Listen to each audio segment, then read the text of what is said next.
there, chatters. I'm Nat. And I'm Kat, and welcome to the Crime Chat. I am your forensic femme fatale, Natalie, is your true crime addict connoisseur. We're just two normal girls who obsess about dark crimes, evil minds, and occasionally the unknown. And here's your disclaimer, chatters. The following Crime Chat contains adult content, although it is surrounded by fairy tale and fantasy. And unicorns. And unicorns who are farting rainbows. It's on my background, chatters. You gotta watch the video to see it. Yeah. But there are descriptions of essentially violent scenarios today, including unicorn farts, that your listener discretion is advised. You have been warned. But before we get into today's Crime Chat, Kat, what have you done? Oh, what have I done? Yes. I don't know what I've done. Have you been that busy, or Yes. you've just been, like, taking an easy week? Well, since I got home, I was been trying to catch up with school and, like, get everything, and I'm got a job coming up. I'm going out of town, so I'm trying to get all this. Like, I spent all day Easter Sunday scrubbing the house. That was my Easter. Well, Chris is on shift, so, and we did like an Easter dinner the Saturday before, so I ate the delicious leftovers on Sunday, and I just like completely scrubbed the house.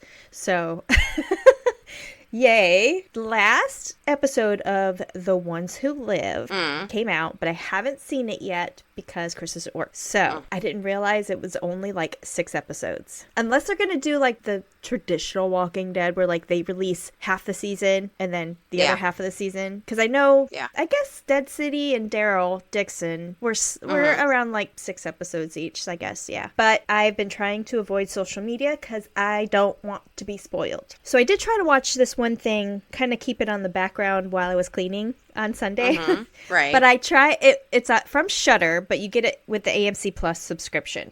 Is basically, it was called Cursed Movies, and it talked about various different movies and why people think that they're cursed. So I watched the first one. It was like The Wizard of Oz. They did Rosemary's Baby.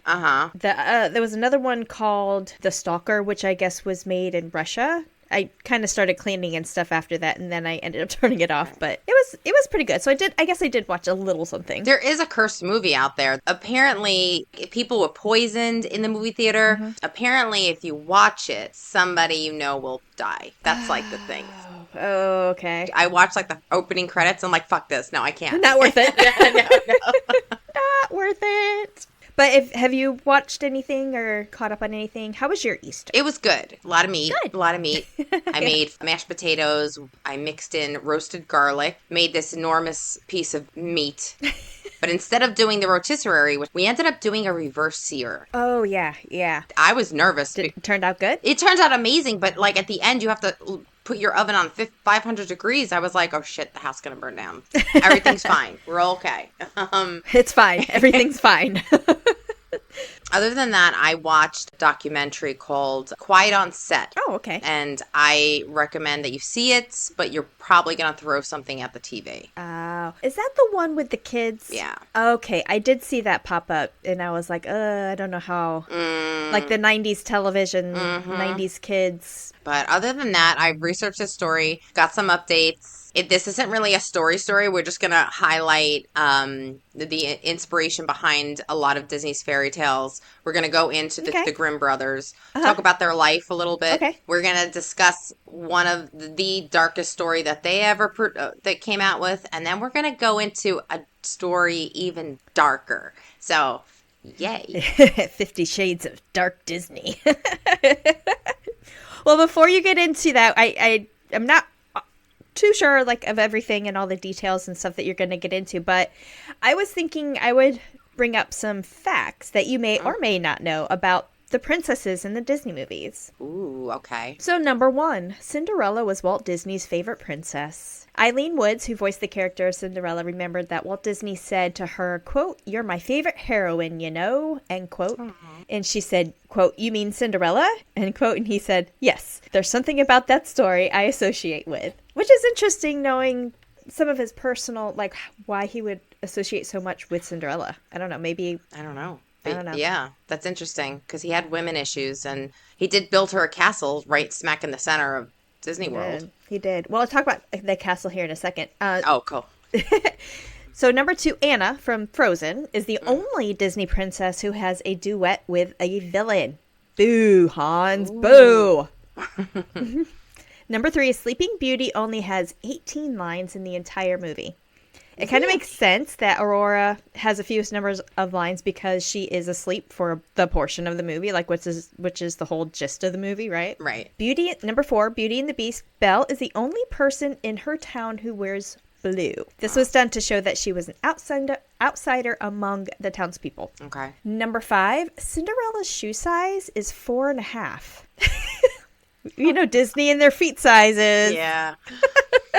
Number 6, Jasmine and Mulan are the only Disney princesses who wear pants. So they were Really? probably the most comfortable. Wow, I didn't know that. Okay. Number 7, Hercules and Ariel are technically cousins. Ariel is the daughter of Triton, who was the son of Poseidon, who was the brother of Zeus, who was the father of Hercules. So technically they're cousins. Never would have even made that connection. Yeah. Number 8, the argument over the color of Aurora's dress is based on a real wardrobe squabble. There was said to have been a disagreement in the studio about what the princess's dress color should be, and a real-life discord was comically added to the film. Oh, okay. A little dirt down there, huh? Number 9, Merida, the Irish girl. She's the only Disney princess to not have an American accent. Is that the brave girl with red hair? Brave. Yeah. I love that. Merida? I'm not sure. I've never seen it. Which is, well, it's interesting, though, because princesses are thought to be, from all over the world, but she is the only one that does not have an American accent. Oh. Number 10, Mulan and Princess Tiana are the only left-handed princesses. What an odd fact. You know. Wow. I like odd things. Yeah, that's so weird. Okay. I never even thought about that. Number 11, Belle is the only Disney princess who has hazel eyes. Number 12, Ariel was created as a redhead to differentiate her from the mermaid Splash, where Daryl Hannah starred. Do you remember that? It was always one of my favorite movies. Yeah. I loved that movie. But they wanted Ariel to stand out from Daryl Hannah and blonde, so they gave her fiery red hair. And it worked. Number 13, Sleeping Beauty's Aurora is the only princess who has violet eyes. Disney's Megara, or Meg from Hercules, was later created also with violet eyes, but Meg is not a princess. Ah, okay. Hercules was one of my favorites, too, when my kids were growing up. 0 to hero, just like that. Number 14, the strand of hair that always falls into Belle's face was meant to show that she was not perfect. Number 15, Elsa's ice palace changes color to reflect her feelings. When she is happy, the castle is blue. When it turns red, she is scared, and then yellow when she is angry, and purple when she is sad. Oh, I did not know that. That's interesting. I never made that. I'm going to watch it now. I need to watch it again. I would think red would be mad, but red is when she's scared. Number 16, Cinderella's dress transformation is said to be Walt Disney's favorite piece of animation ever. I could see that. That was pure magic. Yeah. Nobody expected that. Yeah. Yeah, and I'm picturing it now, and with the animation and everything, it's... She spins around, and it's just like... Yep. Bippity boppity boo. Number 17, Pocahontas and Princess Anna are the only princesses with more than one love interest. Oh, go girls. You go. Yeah, they got themselves a love triangle. Number 18, Tiana from Princess and the Frog. She is the only princess who ever had an official job. Cinderella pretty much did, but she just didn't get paid for it. But Number 19, Snow White is 14 years old in the movie, which is a little weird. She's kissing the dwarves and, mothering them. Yeah. It's weird. It is. It's very odd. But apparently she was 14. And then last fact of this list, Elsa is the only princess who isn't a teenager.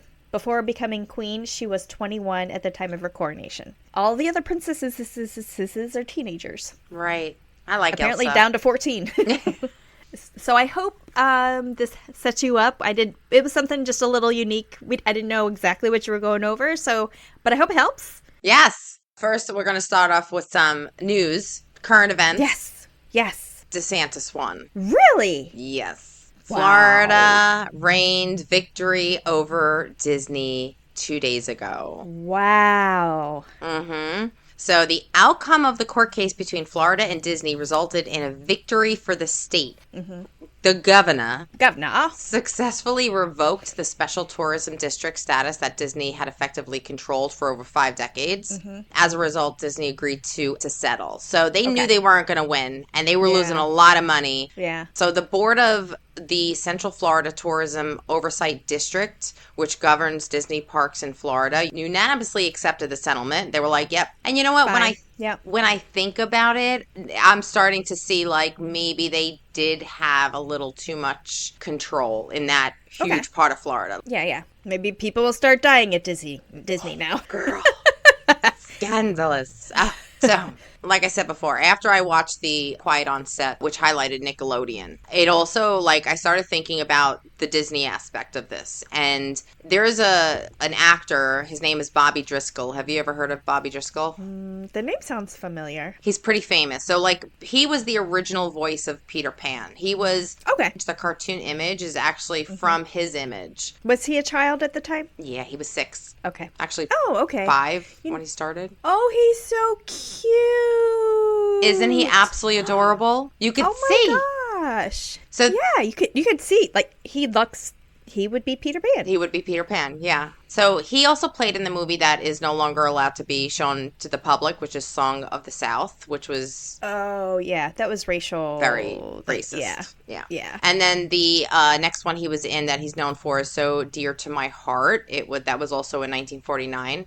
And he was also in Treasure Island in 1950 and actually received the first Child Academy Award for Outstanding Performance for So Dear to My Heart. Aww. Yeah. So that's a huge accomplishment. But unfortunately, his life was terrible. The whole thing about him is that there is like I don't know if it's a conspiracy.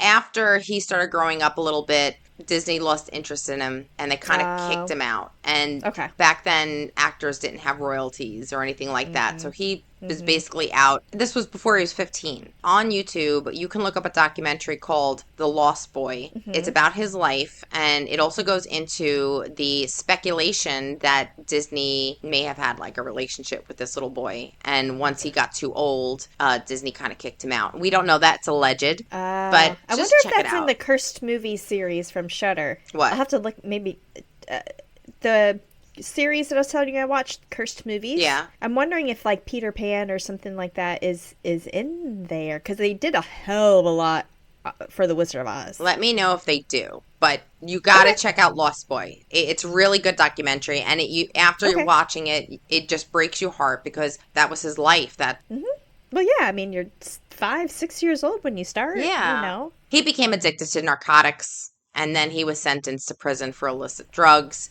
He was broke, homeless, and Bobby's poor body was found and discovered on March 30th, 1968, in an abandoned building in the East Village of Manhattan at 31. I mean, it just breaks your heart. Rest in peace, Bobby Driscoll.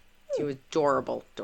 Let's get into where we're going to take this crime chat today, okay? This is the final chapter of The Darkness of Disney, and this is going to get into more of the fairy tales and just like pay homage to the Brothers Grimm. So the origins of fairy tales are difficult to trace because they were traditionally passed down verbally. Oldest known fairy tales date back to the ancient civilizations. For instance, the tale of two brothers from ancient Egypt, 3200 BCE. What? Yeah. And the story of Cupid and Psyche from ancient Greece in the second century CE. So like I had to look this up. So BCE stands for before Common Era, and then CE stands for Common Era. These terms are used to alternate to BC, before Christ, and AD, Anno Domini, which is a Latin phrase that translates to the year of the Lord. So I guess that's after. So yeah, or AD. I always like after death. I Yeah. I just thought it was. They don't have an author attached to them because everything was verbal stories that parents would tell their children and stuff. The oldest written fairy tale is The History of Tom Thumb and is considered the first fairy tale ever published in English, which was published in 1621, and the writer is unknown. Like they don't even know the writer. So the guy didn't even sign his name. You always sign your name. Yeah. You know autograph, people. Own that shit. Own that shit. So today we're gonna touch on the Brothers Grimm. Maybe you know them personally. I don't know, but I'm gonna tell you some information that you may not know about them. So, once upon a time in an enchanting land. Oh, how do you talk about the Brothers Grimm without starting like that? So, Once upon a time. once upon a time, in the enchanting land of Germany, two brothers embarked on a fascinating journey that would shape the world of literature forever, memorializing their names. This is the story of the brothers Grimm, Jacob and Willem, and their extraordinary contributions to the world of fairy tales, as well as discussing their darkest fairy tale ever written. So remember, they're not technically writers, they are collectors. They collected these stories, they published them so they wouldn't be forgotten. So, Jacob Ludwig Karl Grimm was born January 1st, 1785, and Willem Karl Grimm was born on February 24th, 1786, in Germany, to parents Philip Willem Grimm, a lawyer, and their mother, Dorothea Grimm. That's a pretty name. Yeah, I like Dorothea. Dorothea. She was the daughter of a city councilman. Jacob and Willem were the oldest of a bunch of children, actually 9, and the siblings were... Poor Dorothea. I know. Charlotte, she was born in 1787. Frederick, born in 1788. Ferdinand, born 1790. Ludwig, born 1790. Wow, lady. Wow, Dorothea. Frederick Willem, born 1791. Carl, it's always a Carl right in the back in the middle. Carl. Born 1792. George, born 1798. And Ludwig Emil, born 1800. So, yeah, they got busy. They were busy and busy. Dorothea was particularly fond of fairy tales and folklore, and she often told them stories passed down through the generations.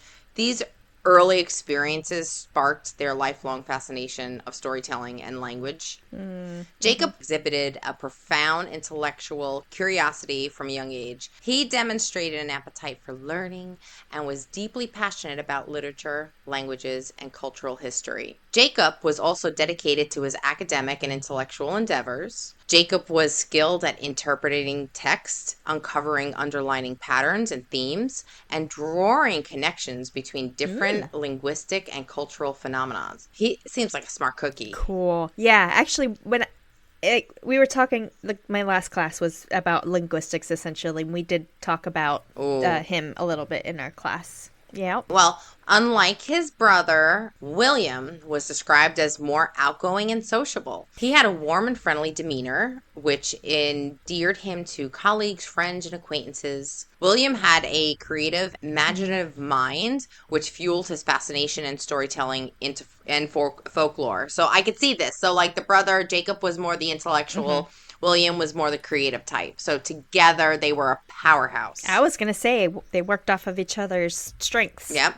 He possessed a keen sense of narrative structure and was skilled at crafting compelling tales, both original and adapting to the traditional sources. So he was good at actually putting it to paper, like creating a beginning, a middle, and an end when telling a story. William demonstrated empathy and sensitivity towards others, traits that informed his work as a collector of folk tales. Like, he connected when people were telling him these stories, like families and the older generation, like, he really truly connected with these people. Like, he was just like, tell me more. Like his brother Jacob, William was intellectually disciplined. He was meticulous in his research methods and maintained high standards of academic integrity for his work. William also had a sense of adventure and curiosity about the world around him. He embraced new experiences, challenges in his travels, allowing him to engage in a wide variety and range of cultural and different perspectives. Like, he was just like, compared to Jacob, he was like the hippie. Jacob and William received their early education at home under the guidance of a private tutor. They showed remarkable academic aptitude from a young age, displaying a keen interest in literature, languages, and history. Unfortunately, their father died, and this forced Jacob and William to take various odd jobs to support themselves and their siblings. Despite this, they remained dedicated to their studies. Good boys. In 1802, Jacob and William enrolled at the University of Marburg. They studied law. I could see them being lawyers. Good like their Yeah. father. Their Yeah. father was a lawyer. While they primarily focused on the legal studies, they also pursued their other interests in literature. At the university, that they began collecting and documenting all these tales, laying the foundation for their later work. During their time at college, they studied medieval German literature and developed a keen interest in history and philosophy. They both eventually became professors at the University of Göttingen. Göttingen. How do you say it? Göttingen. Göttingen. Göttingen. Göttingen. Göttingen. Göttingen. Göttingen. There you go. So the O with the two dots over it is actually a U sound. So Göttingen. Göttingen. Like Guten Tag? Wait, you say that like I would Guten know. Tag. Good day. You don't know that? No. There's a lot of German No. tourists in South Florida. All we got is snowbirds from Ohio. Now, their fascination with folklore and languages led them to explore and document German folklore because let's face it, German folklore is basically everything Disney is made up of. Like every single fairy tale within the last 6 decades is influenced by German folklore. Isn't that crazy? And Krampus. Like they really were telling stories. Like Krampus. Like Krampus, you're right.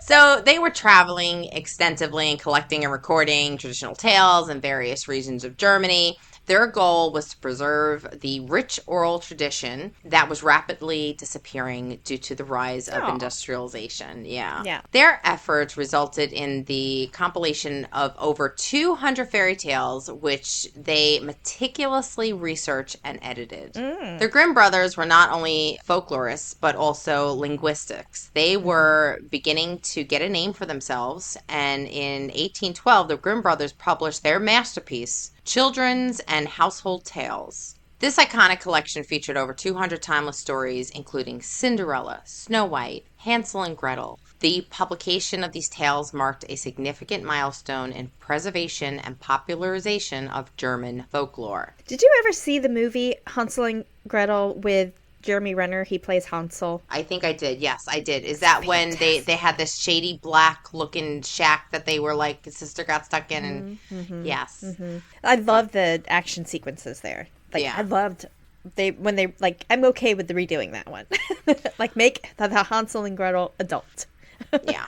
So Jacob and William did not have any children of their own. Both had wives who played significant roles in their life and their work. Oh, you're going to love this connection. Okay, ready?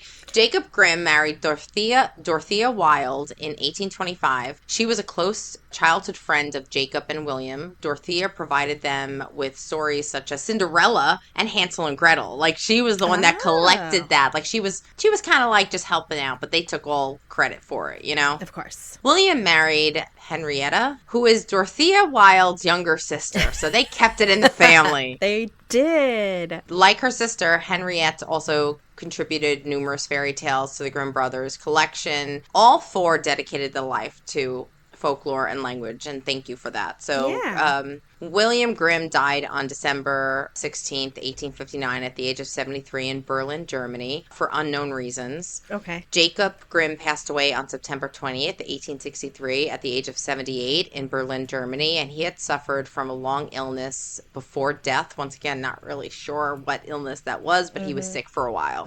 So one of the creepiest fairy tales that the Grimm brothers collected is undoubtedly the Juniper Tree.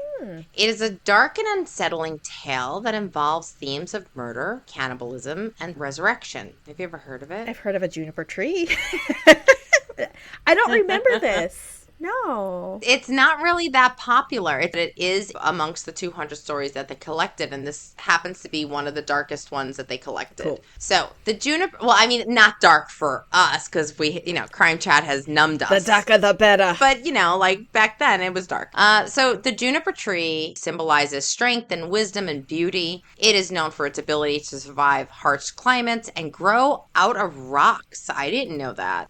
It demonstrates its strength and resilience everywhere it grows. Now, in ancient mythology, the juniper tree was also associated with fertility and protection. Okay. Within Western traditions, the juniper tree is closely tied to some spiritual and magical properties like unicorns, I'm assuming. The Juniper Tree fairy tale has been passed down through storytelling and has multiple versions by different authors. Origin story of who created it is difficult to pinpoint. The Juniper Tree also sheds light and reflects the cultural and societal values at the time, which may be a little bit different than today's time, but yeah. So, the Grimm brothers published this in 1812, and here's the story. I have not read it before. I'm just going to go through it. You ready? Okay, let's do this. The Juniper Tree. Once upon a time, there lived a wealthy man and his beautiful wife who longed for a child. After many years of waiting, their wish was granted, and the woman gave birth to a son named Hansel. However, tragedy struck, and the woman fell ill and passed away, leaving behind her grieving husband and young son. The wealthy man remarried, but his new wife was wicked and jealous of Hansel. She had a daughter of her own, named Marlene, whom she favored over Hansel, and she plotted to rid herself of Hansel. One day, while Hansel was sitting beneath the juniper tree, the stepmother lured him with an apple. Oh my God, it's always funny how an apple just keeps on reappearing. Yep. Oh my Lord. She promised him a sweet treat. Hansel reached out for the apple. The stepmother dropped a heavy lid on his head, killing him instantly. The stepmother then butchered Hansel's body, cooked him in a stew, and served it to her husband. That reminds me of the Game of Thrones. The scene where... what was the name of that house? What was the name of the house? You know what I'm talking about. Where all his sons, and he married all his daughters, and the old raggedy guy. I can't remember the name of the house. Yeah, gross. Ugh. Unbeknownst to him, he ate the flesh of his son. However, the story takes a supernatural turn. Hansel's bones were gathered and buried beneath the juniper tree by a little bird. From his grave, a beautiful bird emerged, singing a haunting song about his tragic fate. Spooky, I like it. The bird flew to the home of a poor woman and her daughter, delivering gifts of gold and a beautiful dress and a pair of red shoes. When Marlene tried on the red shoes, they danced her to death. So this is the daughter of the stepmother, so she's dead now. The bird then flew back to Hansel's home, where he transformed into a boy. He revealed his true identity to his grieving father, and together they confronted the wicked stepmother. I read the story in a couple of versions. So another version was Hansel, while he was in a bird form, he would fly to the house often, just kind of making himself seen, singing this beautiful kind of melody, and which allured Madeline out of the house, in which he produced the red shoes and said, "Come, dance while I sing." She put them on. Immediately, she danced herself to death. The bird kept on coming back saying, I have goods and gold and stuff like that. So the stepmother saying like, okay, let me take a look at it. This millstone that he dropped on her was actually given to him by the townspeople. So the townspeople were like, tell me your story. And the bird told them what she did to them. And then they crafted a millstone, tied it around the neck of the bird, and then he just dropped it on her. It's a very weird story. And there were different versions of it. But I must have read like 5 versions, and they were all different. But basically, the stepmother got what was coming for her. So in the end, he actually became human again, and he was alive again, and they lived happily ever after. Yes. So basically, that is it. This is over, okay? I literally need a break from Disney. I am not going to talk about Disney anymore. So this is the cheeriest way I can literally end the story on. Well, that basically ends this trilogy of Disney. Thank God it's over. I need to take a break. I'm done with Disney. Over it. We're breaking up, Disney. It's not you, it's me. No, it's you. It's definitely you. That's amazing. I remember some of the Grimm, they're just fascinating. The Grimm brothers and all the, now you said, not necessarily authors per se, but the collector in linguistics is fascinating too. So we're next crime chat. We're going straight back into murder. I need a good murder mystery. Well, because we're going to leave you hanging, chatters. For more information on this case, please check out After That Crime Chat, only available on Patreon. And don't forget to follow us, Crime Chat with Nat and Kat, on Facebook, Instagram, YouTube, TikTok, X, all the things. See what we got going on. Yes, remember Crime Chat with Nat and Kat. When you become a VIP chatter to our Patreon, you'll have access to bonus episodes, behind the scenes, bloopers, and free merch. And check out some merch in the works. And you wanted murder? You got it. So check out our next episode. It is actually a chatter request. We're going to be going over the Arizona Ripper. Really? Yeah. Okay. I don't know anything about that story. I know of the Yeah. story, but I don't know anything Yeah. else. And I'm going to stay in the dark. I am not going to Google Don't do anything. it. So, you do not want to miss it. We'll see you next time, chatters. Bye Bye. bye. Uni says bye.